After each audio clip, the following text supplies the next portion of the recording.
በስመ አብ ወወልድ ወመንፈስ ቅዱስ አሐዱ አምላክ። በስመ አብ ወወልድ ወመንፈስ ቅዱስ አሐዱ አምላክ። በስመ አብ ወወልድ ወመንፈስ ቅዱስ አሐዱ አምላክ። ቅዱስ እግዚአብሔር፣ ቅዱስ ኃያል፣ ቅዱስ ሕያው፣ ቅዱስ ኤልሻዳይ፣ ቅዱስ አዶናይ፣ ቅዱስ ጸባኦት፣ ቅዱስ ያህዌ፣ ቅዱስ ኢየሱስ፣ ቅዱስ ክርስቶስ፣ ቅዱስ አማኑኤል። አቤቱ ሰማይና ምድርን የፈጠርክ ጌታ፣ የሚታየውን የማይታየውን ዓለም የመሰረት ቅድመ ዓለም የነበርክ አሁንም ያለ ዓለምንም አሳልፈ የምትኖር የዓለም አዳኝ የዓለም መድኃኒት መድኃኔዓለም ኢየሱስ ክርስቶስ ሆይ ሳይገባን እንደ ኃጢአታችን እንደ በደላችን ብዛት ሳትመለከተን እንደ ምሕረትህ እንደ ቸርነት ብዛት ተመልክተን ቀኑን ባርከንና ቀድሰልን በያልንበት ቦታ በሰላምና በጤና ውለ በሰላምና በጤና ለዚህ ሰዓት ያደረስከን በዚህ ሰዓትም ያሰባሰብከን እናመሰግናለን። ምስጋና ይሁን ለአብ፣ ምስጋና ይሁን ለወልድ፣ ምስጋና ይሁን ለመንፈስ ቅዱስ ዛሬም ዘወትርም ለዘላለሙ አሜን። ምስጋና ይሁን ለአብ፣ ምስጋና ይሁን ለወልድ፣ ምስጋና ይሁን ለመንፈስ ቅዱስ ዛሬም ዘወትርም ለዘላለሙ አሜን። ምስጋና ይሁን ለአብ፣ ምስጋና ይሁን ለወልድ፣ ምስጋና ይሁን ለመንፈስ ቅዱስ ዛሬም ዘወትርም ለዘላለሙ አሜን። አቤቱ አምላካችንና መድኃኒታችን ፈጣሪያችን ልዑል እግዚአብሔር ሆይ እንደ ኃጢአታችን እንደ በደላችን ብዛት ሳትመለከተን እንደ ምሕረትህ እንደ ቸርነት ብዛት ተመልክተህ ለዚህ ያደረስከን ስለ ድንግል ማርያም ብለህ ቀሪውን ጊዜያችን እንድትባርክልን ከርኩሳን መናፍስት ከዲያብሎስ ፈተናም እንድጠብቀን ኃይለ አጋንንት እንድታረቅልን ቅዱስ መንፈስንም እንድታሳድርብን በዲያብሎስና በሰራዊቱም ላይ እንድታሰለጥነን በኃጢአታችን በበደላችን ብዛት ቅዱሱ ገናናው ስምን መጥራት ባይገባንም እንደ ምሕረትህ እንደ ቸርነት ብዛት እንዲያልን ወደ አንተ እንማጸናለን። አባታችን ሆይ በሰማያት የምትኖር ስምህ ይቀደስ፣ መንግሥትህ ትምጣ፣ ፈቃድህ በሰማይ እንደሆነች እንዲሁም በምድር ትሁን። የዕለት እንጀራችንን ስጠን ዛሬ፣ በደላችንንም ይቅር በለን እኛም የበደሉንን ይቅር እንደምንል። አቤቱ ወደ ፈተና አታግባን ከክፉ ሁሉ አድነን እንጂ መንግሥት ያንተ ናትና ኃይል፣ ክብር፣ ምስጋና ለዘላለሙ አሜን። እመቤታችን ቅድስት ድንግል ማርያም ሆይ በመልአኩ በቅዱስ ገብርኤል ሰላምታ ሰላም እንልሻለን። በሐሳብሽ ድንግል ነሽ፣ በሥጋሽም ድንግል ነሽ። የአሸናፊ የልዑል እግዚአብሔር እናት ሆይ ሰላምታ ላንቺ ይገባሻል። ከሴቶች ሁሉ ተለይተሽ አንቺ የተባረክሽ ነሽ፣ የማኅፀንሽም ፍሬ የተባረከ ነው። ጸጋን የተመላሽ ድንግል ሆይ ደስ ይበልሽ። ጸጋን የተመላሽ መመኪያችን ሆይ ደስ ይበልሽ። ጸጋን የተመላሽ አማላጃችን ሆይ ደስ ይበልሽ። ልዑል እግዚአብሔር ከአንቺ ጋር ነውና ከተወደደው ልጅሽ ከጌታችን ከመድኃኒታችን ከኢየሱስ ክርስቶስ ዘንድ ይቅርታንና ምሕረትን ለምኝልን ኃጢአታችንም ያስተሰርይልን ዘንድ ለዘላለሙ አሜን። በስመ አብ ወወልድ ወመንፈስ ቅዱስ አሐዱ አምላክ አሜን። በመላው ዓለም የምትኖሩ የልዑል እግዚአብሔር ቤተሰቦች የተወዳጇ እናታችን የንጽሕተ ንጹሐን የቅድስተ ቅዱሳን የድንግል ማርያም የአስራት ልጆች የእልፍ አእላፋት ቅዱሳን መላእክት፣ ቅዱሳን ነቢያት፣ ቅዱሳን ሐዋርያት፣ ቅዱሳን ጻድቃን ሰማዕታት ወዳጆች በወደደን እስከ ሞትም ድረስ ባፈቀረን በኃያሉ አምላካችን በመድኃኔዓለም በኢየሱስ ክርስቶስ ፍጹም ሰላም እንደምን አረፈዳችሁ? እንደምን ቆያችሁ? እንደምን አምላካችን በሰላምና በጤና ለዚህ ሰዓት አደረሰን አደረሳችሁ? አሜን። እግዚአብሔር ይመስገን ብለን ቅዱሱ ገናናው ስሙን ጠርተን እንድናመሰግነው የፈቀደልን ሰማይና ምድርን የፈጠረ ጌታ የሚታየውን የማይታየውን ዓለም የመሰረተ ቅድመ ዓለም የነበረ አሁንም ያለ ዓለምንም አሳልፎ የሚኖር የዓለም መድኃኒት መድኃኔዓለም ኢየሱስ ክርስቶስ ቅዱሱ ገናናው ስሙ ከባሕርይ አባቱ ከአብ ስም ከባሕርይ ሕይወቱ ከመንፈስ ቅዱስም ጋር በእልፍ አእላፋት ቅዱሳን መላእክት በጻድቃን ሰማዕታት እርሱ በፈጠረው ፍጥረታት አንደበት ሁሉ ከአጽናፍ እስከ አጽናፍ ለዘላለም የተመሰገነ ይሁን አሜን። ሁላችንም እጅግ አድርገን የምንወዳት የምናከብራት የምንገዛላት የልባችን ብርሃን የመንገዳችን ፋና የሕይወታችን ተስፋ እማምላክ ወላዲተ አምላክ ወለላይቱ ቅድስት ድንግል ማርያም ስሟ ከአጽናፍ እስከ አጽናፍ ለዘላለም የተመሰገነ ይሁን አሜን። እልፍ አእላፋት ቅዱሳን መላእክት ቅዱሳን ነቢያት ቅዱሳን ሐዋርያት ቅዱሳን ጻድቃን ሰማዕታት ሁሉም በየማዕረጋቸው ለዘላለም ክብራቸው ከፍ ከፍ ያለ ስማቸውም የተመሰገነ ይሁን አሜን። እንኳን ለጻድቁ አባታችን ለአቡነ ተክለ ሃይማኖት ለእናታችን ለቅድስት ክርስቶስ ሰምራ ለ24ቱ ካህናተ ሰማይ ለሱራፌል ወራዊ መታሰቢያ ክብረ በዓል ለጻድቁ አባታችን ለአባ ሙሴ ጸሊም ዓመታዊ መታሰቢያ ክብረ በዓል በዛሬቱ ቀንም በወራዊም ሆነ በዓመታዊ ታስበው ለዋሉ ቅዱሳን በሰላምና በጤና አደረሰን አደረሳችሁ አሜን። በእውነት የጻድቁ አባታችን የአቡነ ተክለ ሃይማኖት የእናታችን የቅድስት ክርስቶስ ሰምራ የ24ቱ ካህናተ ሰማይ የሱራፌል የጻድቁ አባታችን የአባ ሙሴ ጸሊም በዛሬቱ ቀንም በወራዊም ሆነ በዓመታዊ ታስበው የዋሉ ቅዱሳን ሁሉ ረድኤታቸው በረከታቸው በእኛ ላይ ለዘላለም ይደርብን አሜን። ወንድሞች እንደ እግዚአብሔር መልካም ፈቃድ የዛሬውን መርሐ ግብራችንን ጀምረናል። የዛሬው መርሐ ግብራችን ያው የሚጀምረው እንደተለመደው ከስንክሳር ይሆናል ማለት ነው። የምናዳምጠው ስንክሳር የሰኔ 25 የነገውን ስንክሳር ይሆናል። ስንክሳሩን አዳምጠን እንመለስ። በስመ አብ ወወልድ ወመንፈስ ቅዱስ አሐዱ አምላክ አንድ አምላክ በሆነ በአብ በወልድ በመንፈስ ቅዱስ ስም ሰኔ 25 በዚች ቀን ከ72ቱ አርድእት አንዱ የጸራቢ ዮሴፍ ልጅ ሐዋርያው ይሁዳ በሰማዕትነት ሞተ። ይህም ሐዋርያ በብዙ አገሮች ሰበከ። ወደ አንዲት ደሴትም ገብቶ በውስጧም ሰበከ። ሰዎቿንም በጌታ አሳመናቸው። ቤተ ክርስቲያንም ሰራላቸው። በቀናች ሃይማኖትም አጸናቸው። ከዚያም ወደ ሮሃ አገር ሄዶ የሮሃ ንጉሥ አውጋኔዎስን ከደዌው ፈወሰው። የክርስትና ጥምቀትንም አጠመቀው። ከዚያም ደግሞ ሐራፒ ወደሚባል አገር ሄዶ በውስጧ ሰበከ። ከሰዎቿ ብዙዎችን አጠመቃቸው። ቤተ ክርስቲያንም ሰራላቸው። የዚያችም አገር ገዢ ይዞ ጽኑ ስቃይ አሰቃየው። ችንካር ያለው ጫማ በእግሮች ውስጥ አድርጎ አንድ ምዕራፍ ያህል አስሮጠው። ከዚህም በኋላ ሰቅሎ በፍላጻ ነደፈው። ክብር ይግባውና በጌታችን እጅ ነፍሱን ሰጠ። ከመከራውም አስቀድሞ ለምዕመናን መልእክትን ጽፎ ላከ። እርሷም ከሐዋርያት መልእክቶች ሰባተኛ የሆነች ምስጢርን የተመላሽ ናት። በእርሷም ብዙዎች አረማውያንን ክብር ይግባውና ጌታችን ኢየሱስ ክርስቶስን ወደ ማመን አስገባቸው። ለእግዚአብሔር ምስጋና ይሁን። እኛንም በጸሎቱ ይማረን፣ በረከቱም ከእኛ ጋር ትኑር ለዘላለሙ አሜን። ሰላም ለይሁዳ ለእግዚአብሔር ገብሩ በቀኖተ ሐጺን ርሱን ዘተቀነዋ አይጋሩ ሃይማኖተ ወንጌል ፍጹመ እንዘ ይምሕያሩ ውስተ መክፈልቶሙ ሶበ መክፈልቶ ደመሩ ምስለ ሐዋርያት ደርገ ተጽፈ ተስካሩ ሰላም ለክሙ ጴጥሮስ ወጳውሎስ በኦታ እቷን አይናቁ ለቤተ ክርስቲያን መሰረታ መምህራነ ሥርዓት አሐቲ እንዘ ህላዌክሙ መንታ ከመ ታበቁል ገርሃይተ ምድር እንተ ተዘራ ውስቴታ ለዛቲ ክረምት ባርኩ በአታ በመትልወ ሐጋይ ክረምተ ዘሰራይከ እግዚእነ ወዘረሰይከ ጸደየ ለመጸው ወሰነ በዝንቱ ክረምት በመዋሊነ ዘእንበለ ፍሬ እንዘ በቆጽል ሃሎነ ናስተበቋከ ኢይኩን ጉያነ። ዳግመኛም በዚች ቀን ለአባቶች ሊቃነ ጳጳሳት 44ኛ የሆነ የእስክንድርያ ሊቀ ጳጳሳት ቅዱስ አባ ጴጥሮስ አረፈ። ይህም አባት ከመሾሙ በፊት የማርቆስ መንበር ያለ ሊቀ ጳጳሳት ለብዙ ዘመናት ኖረ። የእስላሞች ንጉሥና መኳንንቶቹ አይሰማም ድምጼ? ይሰማል። እሺ ማይክ ተቆጣጠሩ። ይህም አባት ከመሾሙ በፊት የማርቆስ መንበር ያለ ሊቀ ጳጳሳት ለብዙ ዘመናት ኖረ። የእስላሞች ንጉሥና መኳንንቶቹ አልፈቀዱላቸውም ነበርና። ከዚህም በኋላ ሃይማኖቱ የቀና ደግ መኮንን በእስክንድርያ ከተማ ላይ ተሾመ። ያን ጊዜም የአገር ሽማግሌዎች ወደ እርሱ ተሰብስበው ሊቀ ጳጳሳት እንደሌላቸው ሐዘናቸውን ነገሩት። እርሱም ደብረ ማኅው ወደሚባለው ወደ ደብረ ዝጋግ ወጥተው እንዲጸልዩ ለራሳቸውም ሊቀ ጳጳሳት እንዲሾሙ አዘዛቸው። በዚህም ነገር ደስ ብሏቸው ቀሲስ አባ ጴጥሮስን ወስደው ሊቀ ጵጵስና ሾሙት። በእርሱም ደስ አላቸው። በዚያም ወራት የአንጾኪያ ሊቀ ጳጳሳት አባ ሳዊሮስ ሞተ። የአንጾኪያ ሀገርም ያለ ሊቀ ጳጳሳት ትኖር ነበር። የአንጾኪያ ምዕመናንም ለእስክንድርያ ከተማ አባ ጴጥሮስ እንደተሾመ በሰሙ ጊዜ እነርሱም የተማረ ደግ ሰው ለአንጾኪያ ሾሙ። ስሙም ታውፋኔዎስ ይባል ነበር። እርሱም ከአባ ጴጥሮስ ጋር ተስማማ። እነርሱም ስለ ቀናች ሃይማኖት በመልእክቶቻቸው ይገናኙ ነበር። ከእነርሱም እያንዳንዱ በባልንጀራው ምክር በጸሎትና በቅዳሴ ጊዜ ይሰብክ ነበር። ወደ ሀገራቸውን መግባት አልተቻላቸውም ነበርና አባ ጴጥሮስም በግብፅ ደቡብ በአንባንያ ገዳምና በዝጋ ገዳም ይኖር ነበር። አባ ታውፋኔዎስም ከአንጾኪያ ከተማ ውጪ በአፍቆንያስ ገዳም ይኖር ነበር። በዚያም ወራት ከእስክንድርያ ከተማ ውጭ 700 ገዳማትና ሃይማኖታቸው የቀና ምዕመናንም ያሉባቸው 32 መንደሮች ነበሩ። በግብፅ አውራጃ ሁሉና በላይኛው ግብፅ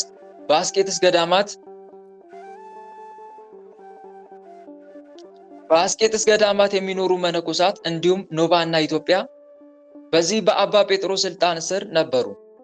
እኒህ ሁሉ ሃይማኖታቸው የቀና ነበር፣ በትእዛዙም ጸንተው ይኖሩ ነበር። እርሱም በቀናች ሃይማኖት ይጸኑ ዘንድ ወደ እርሳቸው መልእክቶችን መጻፍ አያቋርጥም ነበር። የእስክንድርያን ገዳማት ሁሉና መንደሮችንም እየዞረ ያስተምራቸውና ይመክራቸው ያጽናናቸውም ነበር። ከእርሱ በኋላ ሊቀ ጳጳሳት የሆነ ቅዱስና አዋቂ የሆነ ደቀ መዝሙር ነበረው። እርሱም በሊቀ ጵጵስናው ሥራ ሁሉ ይራዳው ነበር። ይህም አባት ጴጥሮስ አንዳንድ ጊዜ ወደ እስክንድርያ ከተማ ይገባ ነበር። የሰዎቿንም ሥራቸውን ተመልክቶ ያስተምራቸውና በሃይማኖት ያጸናቸው ነበር። በ12ቱ ዓመት የሹመቱ ዘመን እንደ ሐዋርያት መንጋዎቹን እየጠበቀ እንዲህ በሹመቱ ኖሮ በሰላም አረፈ። ለእግዚአብሔር ምስጋና ይሁን። እኛንም በጸሎቱ ይማረን፣ በረከቱም ከኛ ጋር ትኑር ለዘላለሙ አሜን። ሰላም ለጴጥሮስ ሰናየ ስርዓት ወግ ዘተሰይመ ሊቀ በደብረ ዝጋግ እምኔሁ ዘውዘ አምሳለ ፈለግ ጽሩይ ማየ ትምህርቱ ወአኮ ህሙግ ደቂቅ ስትዩ ወረወዩ አይሩግ ሰላም ለጲላጦስ ዘተሃእበ እዴሁ እምደመ ኢየሱስ ክርስቶስ ከመንጹ ለሊሁ ወአብሮ ቅላ ሰላም ብእሲተ ዚአሁ ዘለአከትን ዘትብል ኢታስም ላዕሌሁ እስመ ውእቱ ጻድቅ ወሄር ብእሲሁ። ሰኔ 25 ቀን የሚከበሩ ዓመታዊ የቅዱሳን በዓላት፣ አንደኛ ቅዱስ ይሁዳ ሐዋርያ ከ12ቱ ሐዋርያት ከ72ቱ አርድእት። ሁለተኛ ሰማዕቱ ጲላጦስ መስፍን። ሶስተኛ ቅድስት አብሮቅላ ሚስቱ። አራተኛ አባ ጴጥሮስ ሊቀ ጳጳሳት። አምስተኛ የጸደይ መውጫ የክረምት መግቢያ። ወር በገባ በ25 የሚከበሩ ወርሃዊ የቅዱሳን በዓላት፣ አንደኛ ቅዱስ መርቆሬዎስ ሰማዕት፣ ሁለተኛ ቅድስት ቴክላ ሐዋርያዊት፣ ሶስተኛ ቅዱስ አበከረዙን ሰማዕት፣ አራተኛ ቅዱስ ዱማዲዮስ ሶርያዊ፣ አምስተኛ አቡነ አቢብ አባ ቡላ፣ ስድስተኛ ቅዱስ አባ አቡፋና ጻድቅ። የኢየሱስ ክርስቶስ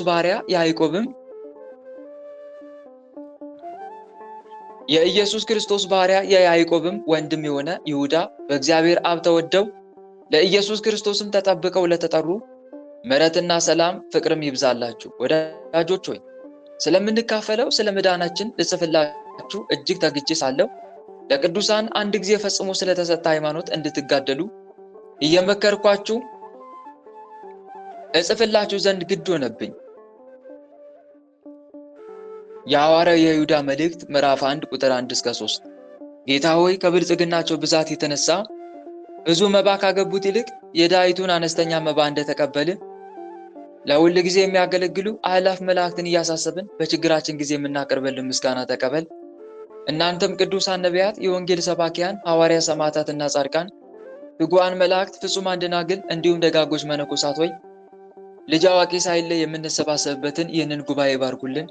ይህን መጽሐፍ ወረቀት አዘጋጅቶ ብራና ደምጦ የጻፈውና ያጻፈውም ከግዕዝ ወደ አማርኛ የተረጎመውን ቃለ ንባቡን በእርጋታ መንፈስና በተመስጦ ሊና ያነበበውን ያዳመጠውን በደለኛን ወደ የምታስምር የጌታ እናቱ በማርያም ጸሎት ኢየሱስ ክርስቶስ በአንድነት ይማረን፣ አሜን።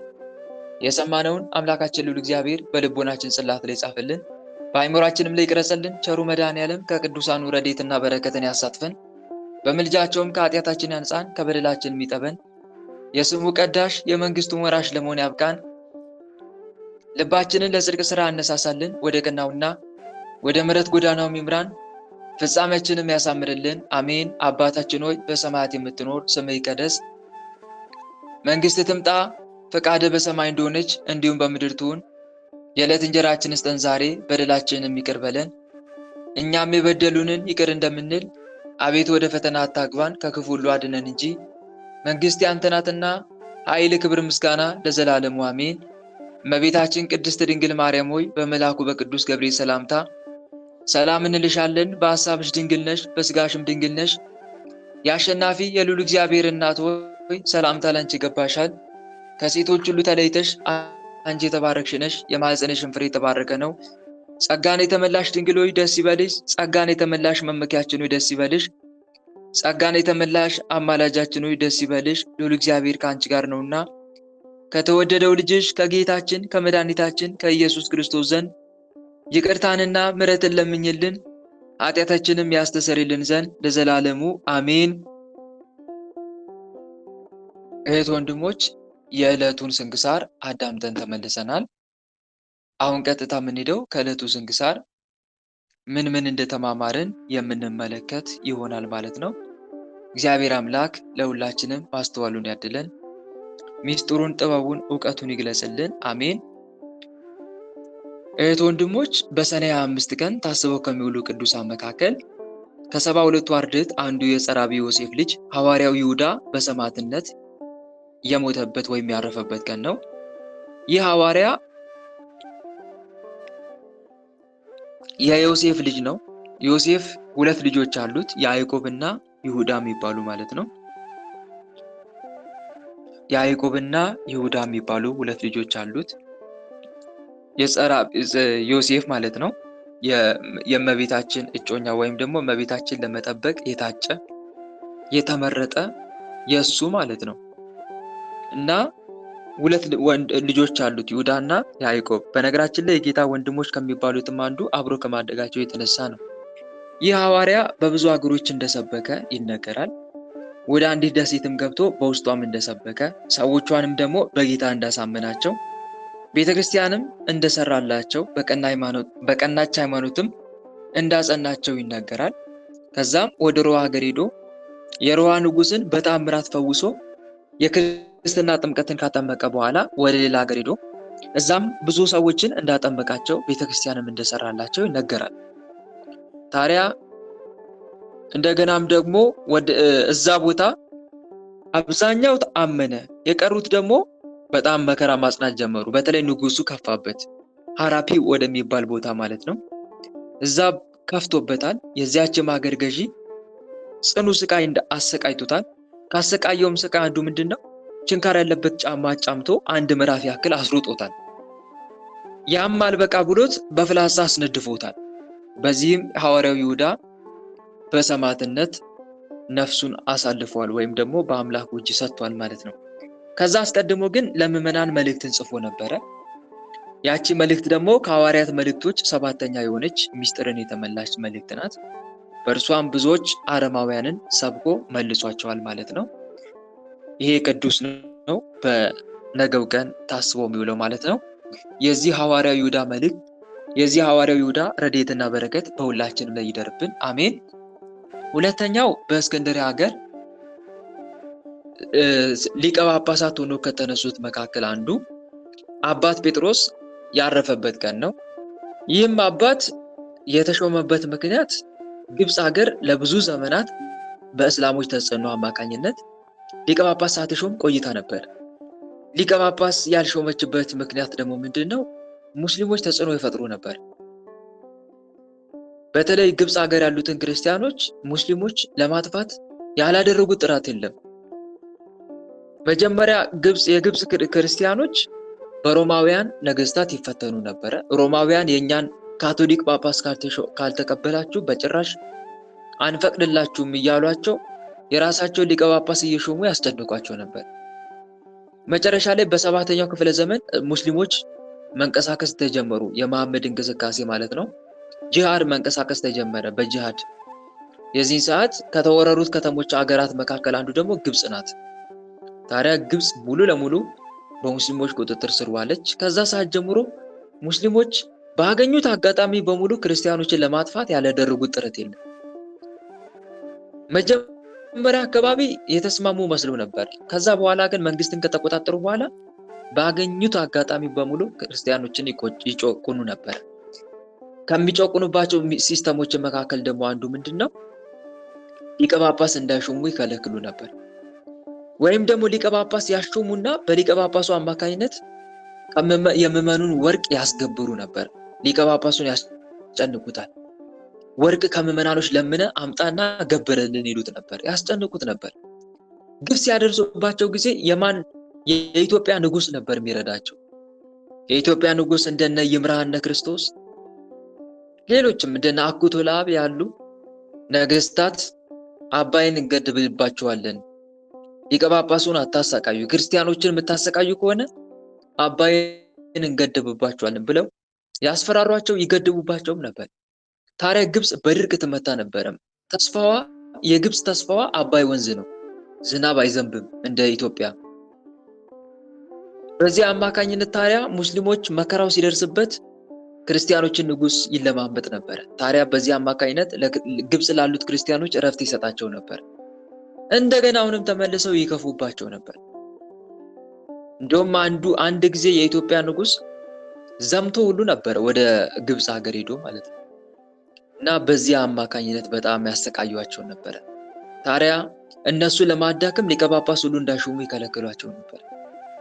ሊቀ ጳጳስ ቢሾሙም በስንት መከራ ነበር።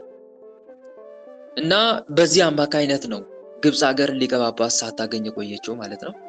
ታዲያ የሀገር ሽማግሌዎች ተሰባሰቡና አንድ ደግ መኮንን ሲሾም በእስክንድርያ ሀገር ተለማመጡት ወይም ደግሞ ሀዘናቸውን ገለጹለት። እሱም አዘነላቸውና ሊቀ ጳጳስ እንዲሾሙ ጸሎትም እንዲያደርጉ ፈቀደላቸው። እናም አባት ጴጥሮስን ሊቀ ጳጳስ አድርጎ ሾሙ። እሱንም ደግሞ በመከራ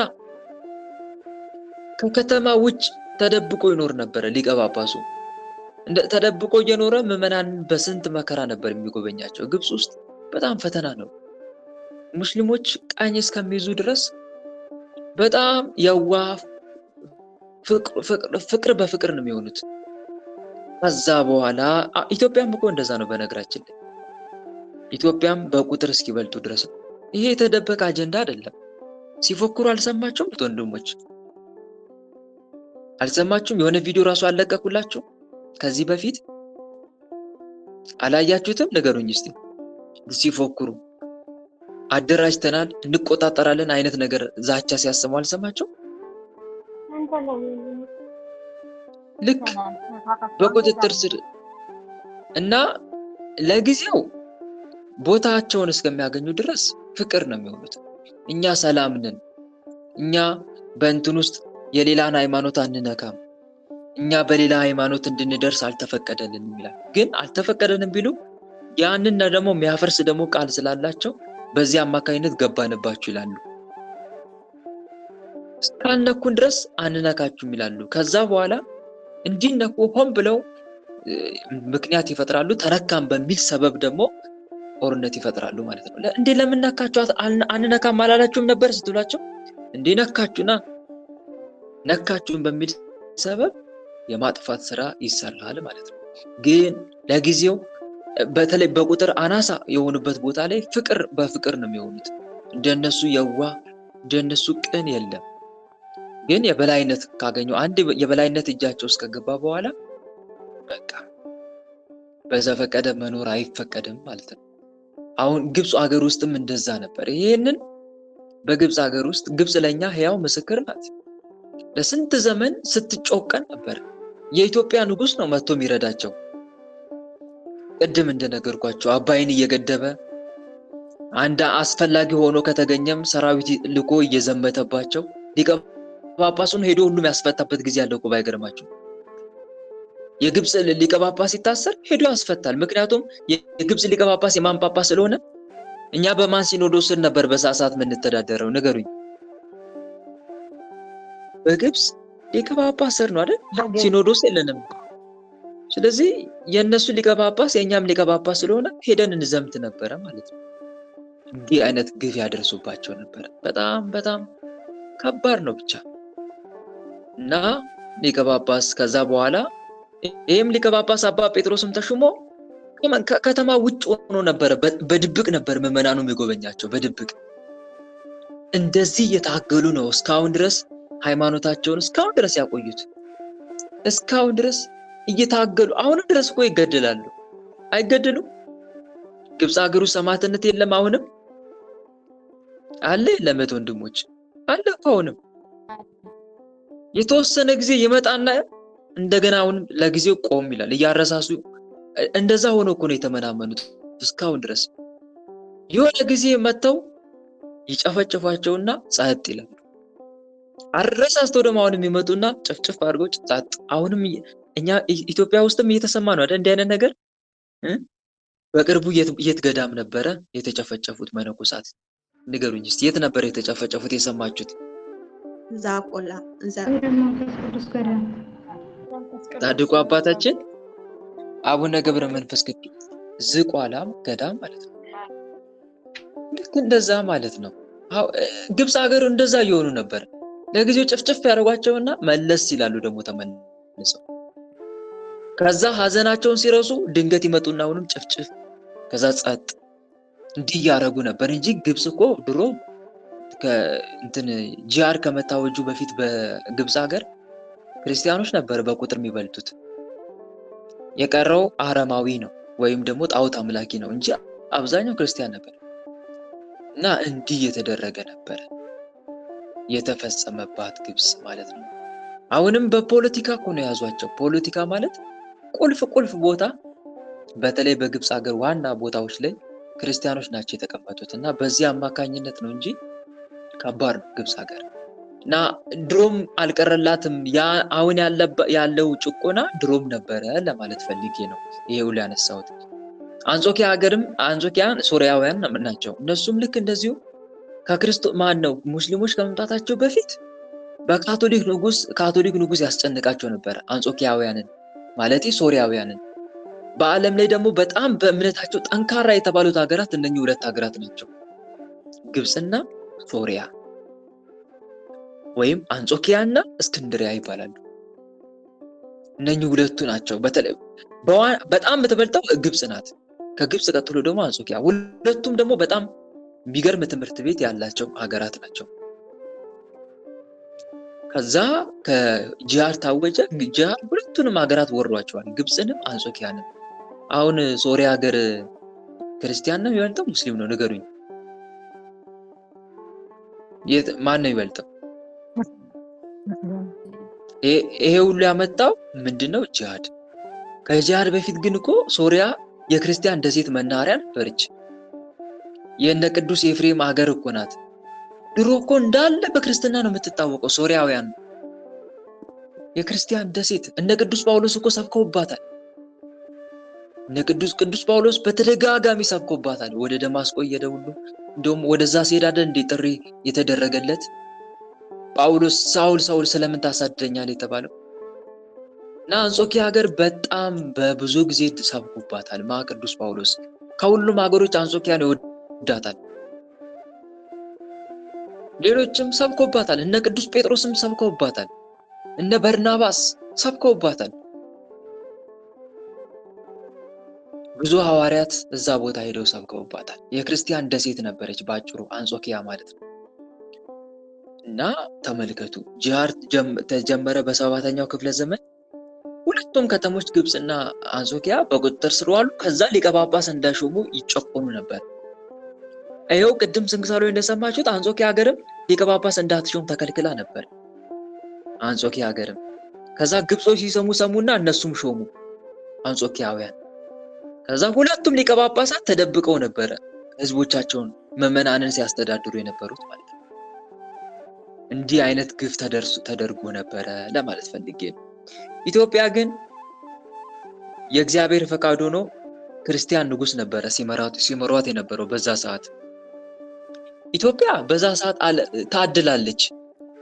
እነ አጼ ናኩቶ ላብን የመሰለ እነ ቅዱስ ላሊበላን የመሰለ እነ ይምርሃነ ክርስቶስን የመሰለ ክህነትን ከቅድስና ጋር አስተባብረው የያዙ ነገስታት ነበር የሚመሯት። እና አጼ ገብረ መስቀል በተለይ ህይወቱን በሙሉ በኢትዮጵያ ከዳር እስከ ዳር ቤተክርስቲያን ሲሰራ የኖረ ቅዱስ እድሜውን ቤተክርስቲያን በመስራት የጨረሰ ቅዱስ ንጉስ ማን ነው ብትሉኝ አጼ ገብረ መስቀል ነው። እድሜውን ቤተክርስቲያን በመስራት አባቱ እንትና ነበር። ማን ነበር? አጼ ካሌብ። እና አጼ ካሌብ የናግራንን ንጉስ ፊናስን ከገደለ በኋላ ይሰማችኋል ድምጼ?